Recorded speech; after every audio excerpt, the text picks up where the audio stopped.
చాలా మంచి సన్నివేశం అదగైనం. ఈరోజు గురు పూర్ణిమ, గౌతమి తీరం. ఇక్కడ మనం ఉంటే ఏదో కాలక్షేపం కాకుండా మరి ఋషులందరూ చెప్పినటువంటిది వేద మూలకమైనటువంటి ఇక్కడ యాగంలో మనందరం కలవడం అనేది ఆ యజమాని మనకి అజ్ఞానం ఇచ్చాడు కాదు, ఇదొక విషయం. ఆ తర్వాత యజమాని చిరంజీవి మా సోదరుడు, మా పిల్లలు గారి కుమారుడు, అతని యొక్క శ్రద్ధాభక్తులు. నేను బాగా 5 రోజులు చూస్తున్నాను, ఇంతకుముందు చూశాను. చూస్తే నాకు ఆనందం ఏంటంటే మంత్రంలో కానీ ఏది మరి చూస్తే తప్పకుండా అది తెలుసుకున్నవాడు కాబట్టి కొంత తెలిసిన వాడైనా సామాన్యంగా ఏదో కానివ్వండియా అంటూ ఉంటారు.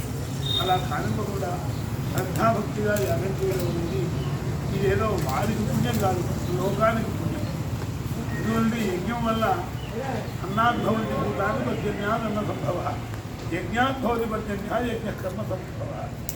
అన్నారు తస్మాదిత ప్రధానం దేవా ఉపజీవంతి, తస్మాదపత ప్రధానం మనుష్యా ఉపజీవంతి. జీవజీవిత భావం దేవతలకి మనకి ఉంది కాబట్టి మరి ఇంకా ఏదో పెద్దగా నేను ఆధ్యాత్మికంగా మళ్ళీ ఆపేసేయని అంటారు. కార్యక్రమం ఎంతుందో నాకు తెలుసు, అందరికీ తెలుసు.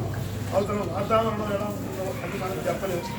కాబట్టి ఇక్కడ ఉత్సాహాన్ని మానసికంగా పెట్టుకుని ఆ యజ్ఞ భగవాన్ని ప్రార్థిస్తూ ఆ యజమానికి సకల శ్రేయస్సులు కలగాలి.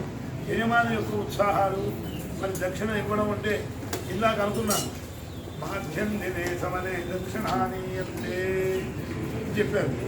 ఆ తర్వాత ఇంకోటి ఏం చెప్పారంటే యశ్వంతదాతున్నారు తపస్సు అంటే ఇంతకంటే వేరే లేదు. ఈ తపస్సు చాలా కష్టం. అనేక ఉపన్యాసాలు, అనేక స్టేజీల్లో ఉపన్యాసాలు చెప్పడం, ప్రవచనాలు చేయించడానికి ఈ రూపమైనటువంటి ద్రవ్య ఖర్చు ఇన్నాళ్ళు చిరంజీవి వారు చెప్పారు. గృహంలో ఉన్నటువంటి సువర్ణాన్ని దానం చేసుకుంటున్నారు. అంటే దాదాపు ఏం గుర్తొస్తుందంటే విశ్వజిత్ యాగం గుర్తొస్తుంది. ఎందుకంటే విశ్వజిత్ యాగంలో ఏమి ఇవ్వాలి ఏమి ఇవ్వకూడదు అనేది ఉండదు. కానీ విశ్వజిత్ యాగంలో ఇవ్వకూడదు ఏంటంటే ఇంట్లో ఉన్న రోళ్ళు రోకళ్ళు అవి మాత్రం ఇవ్వకూడదు, చెరగళ్ళు ఇవ్వకూడదు, మిగతావన్నీ ఇవ్వాలి. అది పరంపరా ప్రాప్తం. చెరగళ్ళు రోళ్ళు రోకళ్ళు మిగతాదన్నీ ఇవ్వకూడదు. అలా చేసినట్టుగా అలా చేయాలనే ఉత్సాహం అలా చేస్తున్నట్టుగా అందరికీ అర్చకులందరికీ తెలుసు. నేనేం పెద్దగా వారిని గురించి ప్రవర్తన చేసినా తప్పేలేదు, మరి మొన్న మాట చెప్పకపోయినా తప్పేది. కాబట్టి యథార్థంగా యజమాని యొక్క విషయం అందరికీ తెలిసిన విషయం.